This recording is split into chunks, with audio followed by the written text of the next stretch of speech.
ব্যক্তি যদি ভালো হয় তাহলে প্রত্যেকটা জিনিসই ভালো হবে। আসসালামু আলাইকুম, আমি সাজ্জাদ রিমন। আজকে কথা বলবো হচ্ছে টুথপেস্ট নিয়ে। অর্থাৎ বাংলাদেশে 32টা টুথপেস্টের ভিতরে 26টা টুথপেস্টের ভিতরে মাইক্রোপ্লাস্টিক ধরা পড়েছে। তার মধ্যে এটা হচ্ছে মেডিপ্লাস প্লুরাইড জেল। তো এটা হচ্ছে একদম টপ ওয়ানে, প্রতি 100 গ্রামে 320 গ্রাম মাইক্রোপ্লাস্টিক পাওয়া গেছে এটার মধ্যে, সব থেকে বেশি এটা।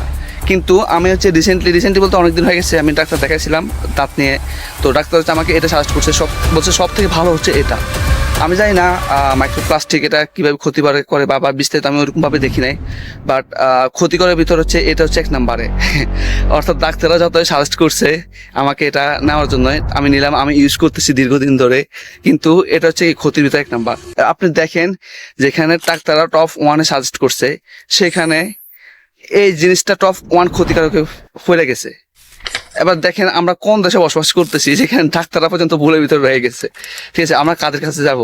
তো মানুষ দেশ নিয়ে অনেক রকমের সমালোচনা করে, অনেক রকম কথা বলে, দেশ খারাপ, দেশের প্রোডাক্ট খারাপ। তো আমি ওরকম কেয়ার করি না। আমি মনে করি ব্যক্তি যদি ভালো হয় তাহলে প্রত্যেকটা জিনিসই ভালো হবে। কিন্তু আমাদের ব্যক্তিরাই খারাপ, আমাদের দেশটাই খারাপ, এটা মেনে নিতে হয়।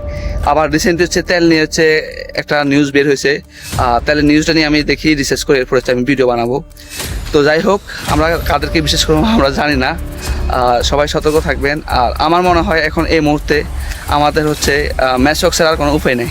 রাসূল সাল্লাল্লাহু আলাইহি ওয়াসাল্লাম, ইনশাআল্লাহ আমি চেষ্টা করবো ম্যাশক করার জন্য, আপনারা চেষ্টা করবেন। তো এখন হচ্ছে আমরা আছি তুরাগ নদীতে। তুরাগ নদী ফিউশনের যে ভিউটা দেখছেন, এটা হচ্ছে তুরাগ নদীর ভিউ, আর এটা হচ্ছে পার। তো এখন ফজর নামাজ পড়ে আমি বের হয়েছিলাম হাঁটতে বলতে দৌড়াতে বের হয়েছে আর কি। তো ভাবলাম আপনাদেরকে ভিউটা দেখাই, এই আর কি। তো যাই হোক, যারা ভিডিওটা দেখছেন ইউটিউব হলে চ্যানেলে সাবস্ক্রাইব করবেন, এরপরে ফেজে হলে ফলো দিবেন, টিকটক হলে ফলো দিবেন, এই আর কি। আসসালামু আলাইকুম ওয়া রাহমাতুল্লাহ।